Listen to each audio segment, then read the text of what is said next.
kulendi. Mutambo watsvuka ropa mhuri yeZimbabwe zvinhu hazvisina kumira mushe iko zvinezvi. Ndiri kuona George Charamba ari kuthreatena kudhila kana kuti kupedzerana naThemba Mliswa. Right, chinhu chekutanga chatinofanira kutanga tazivisana mupolitics, ukanzwa munhu achiti I will deal with you, haambotaura hakuna munhu wemurume anotya kurwa mambamaka, hakutomborina anombozvivhunduka because vakatotindivara kudhara. But ukanzwa munhu akuti I will deal with you inyaya dzekuurayana, especially politics dzemuZimbabwe hadzine makuva akawandisa. Vanhu vakawanda vakatombozamawo kuda kunonyebedzera kuti zvezvo kuti unonge wakakura kana kuti wakajaidzwawo uchinzi une dzungu kumhuri kwenyu, uchinzi ninga haite ninga hanzwe. Kupolitics zvese izvozvo zvinonopera ende zvinonopedzwa. Now panapa pasangana mabhuru maviri. George Charamba anozikanwa nekuchikidzira vanhu ende nekutoti paground chaipo vanhu vazhinji vari kutochema izvi so up to now nenyaya yaGeorge Charamba. Kuna vamwe vanhu vekuti vaitombotraya kuda kunodherera government like vanhu vakaita tingataura the likes of ana Blessed Mhlanga. Ameno zvakangotaurwa zvakangochinyana tumashoko tudiki so naGeorge Charamba up to now izvi so ane nyaya dzake dzaritunza tomirira tonopedzerana nadzo court. Asi munhu wekuti anononoka kuonera chinhu ndiani aswera ari mumastreets achiona vanhu vaitombobvunza kuti basa rake ndereiko. Anyways, nyaya dzingoripo ari kublemwa kunzi ndiwo uri kunyora speech dziri kutaurwa naachiwenga, ndo nyaya iri kunetserwa George Charamba. Saka ari kunzi George Charamba anofanira kudzingwa basa because ndiye ari kunyora ma-speeches e-corruption aya ari kuzoita kuti president apanike. Ari kunzi ari kunyorwa naGeorge Charamba. Saka George Charamba ndo paari kuda ari kuti I will personally deal with this backing dog called Themba Mliswa uchasvinura dununu. Personally deal. Handizive Themba Mliswa chacho chakabva chatopindura chakati kana uchitemba karati nditone yangu yandakatrainawo tonosangana ipapo. It's like zvibhakera akazvikutaurwa izvo. Themba Mliswa ndiyo kumbovhundutsirwa chimwe cherimwe gore sona Dexter Nduna achinzi iwe ndakatouraya vanhu vakawanda nevandisingatozive zvikanzi hauna wakambouraya iwe uri mbavha.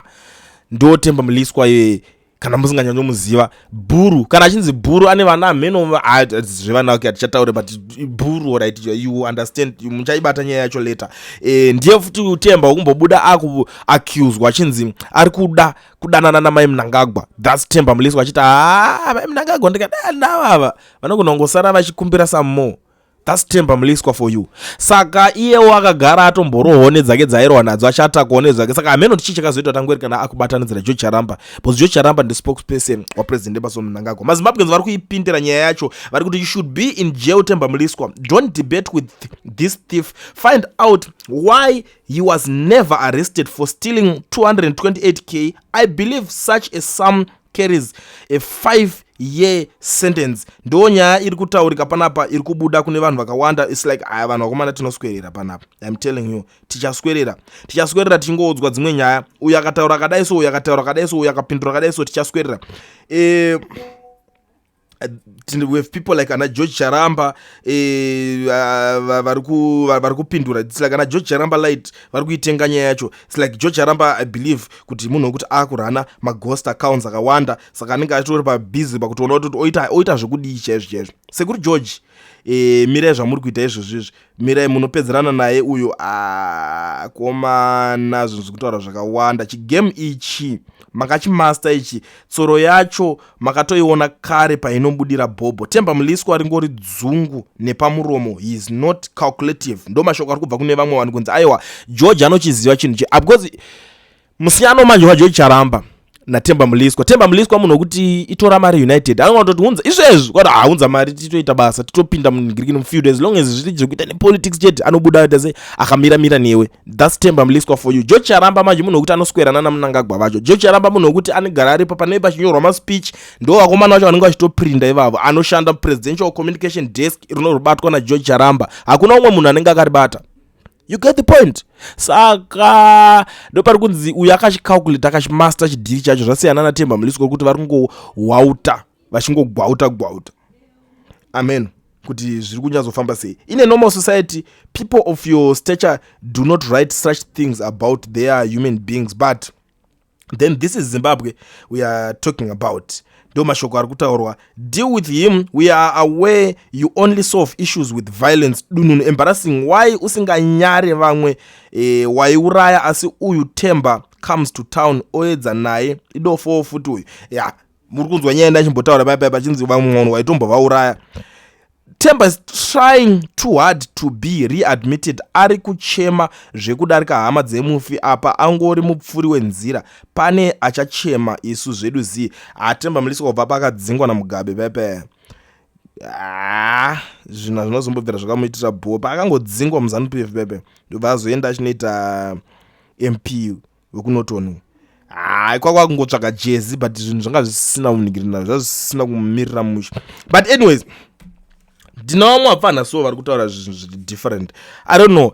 I always tell you people kuti you know what, especially kune vamwe ma-fellow broadcasters vanenge vachitoti aona susu tiri kutoda uzodai kuti zvinhu zvitifambe. Ndichiti guys, please, you must be very careful. Siyana nekunzi wazonzi wada kuswera zvinotukana navarume avo, zvinotukana naMnangagwa, usafa wakazviita because varume ava mondidzi vakabva kure it's like vanoti life yako ive miserable. But mashura andakuchiona manje akutaurwa nevamwe vanhu because we have people like anakazembe katoti isa tingasiye zita rapresident richitukwa like zvari kuitwa like ina asandambosangana nemunhu anonzi atuka president direct rangu especially in Zimbabwe, but vakutora criticism sekutukwa zviripo zvinoitika futi. But dauti muone zvekutaurwa nevapfana, but chinhu chandanyatsoona ini kushivha kwacho kune kaudhanyo garwe karipo. So I mean imbonyatsei kuona dauti mutarise this video zvakanyatsonaka munyatsoteerera zvaari kutaura kuti zvinomeka sense here tozoonesana futi ipapo. Look at him. Simba nengo dzedu dzapararira Zimbabwe yeshe kuti tidhile nemese mbeswangono dzese dziri kutuka president. The constitution of Zimbabwe sezvaishanda in the days of comrade Dr. Mugabe zvichaitika. President zita ravo risi kuzobatwa zvisina maturo. South Africa taparadzira mamembers edu tichashanda pamwe chete neZimbabwe Public Police vangobatwa toisa mukati achienda court South Africa. Tichashanda negovernment yeSouth Africa ichitibatsira kuti vese vanogara muSouth Africa vadepotwe vauye vari kudambura mutemo weconstitution yeZimbabwe vachiti vakavanda muSouth Africa. So mukomana ari kuda kutothreaten hanzi nevari kuSouth Africa. And sometimes you know what, chandoda kugara ndadzidzisa vanhu ndambozvitaura ndikati haso riri kubhadhara paZimbabwe izveso kuita chibutlika chekuenda uchinoti idi uchi idi 2030 this that.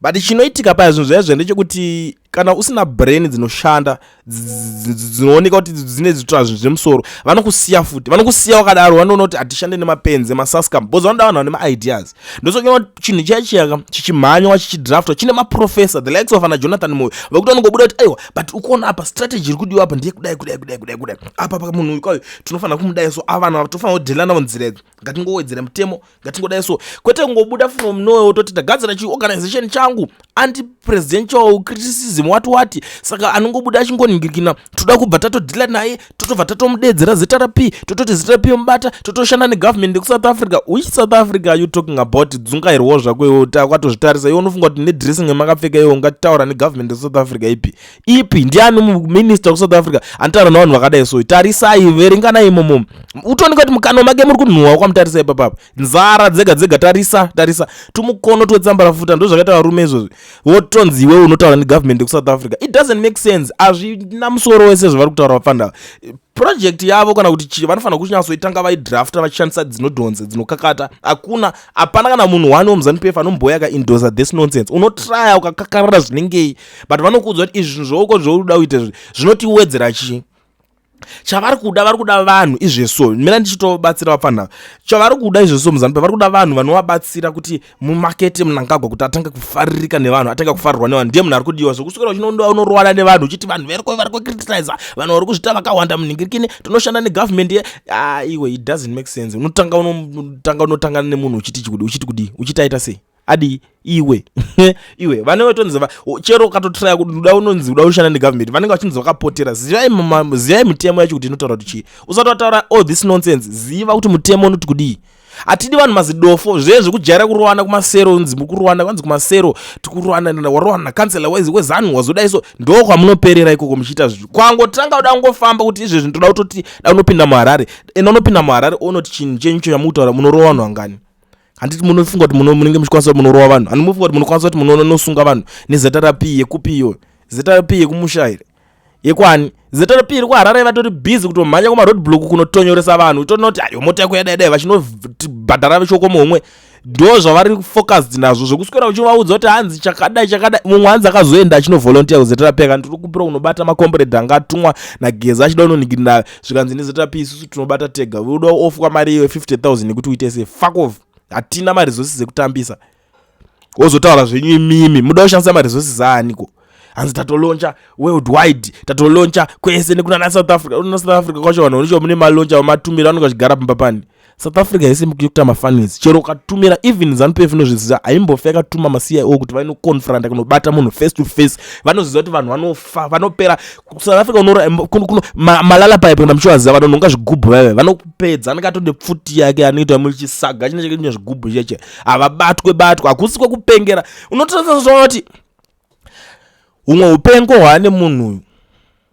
uyu udzungairwa ubenzi uyu ukanyanya kuningira anototi chiproject changu totodai vanondisapota ndozvavari kunyeberana vakanzoti handinotsvaga mariko vakomana ada kuchikudzai chokwadi chi1 chamunofanira kuziva nhasi ndisati ndapedza munapo Mnangagwa abhadhari haabuditse mari mudharaunda yayo zvekumhanya akaomera iwe kune vanhu vakabvira kudhara vachinoteketeka vachinotera haabhadhari I'm telling you kana muchida ndiratidze proof une marisits ere kuti akambunza akupacha vanhu vamutoona kuti unza vari kupa vanhu zvinhu ndiana chivhayo ana Scott tumwe turi kunzi tumbingambinga ana Tagwirei vakamusaraunda vaive ndo vanhu vanoswera vachitopa vanhu zvinhu iye kupani chinhu iweweka muchadhakwa pfanemi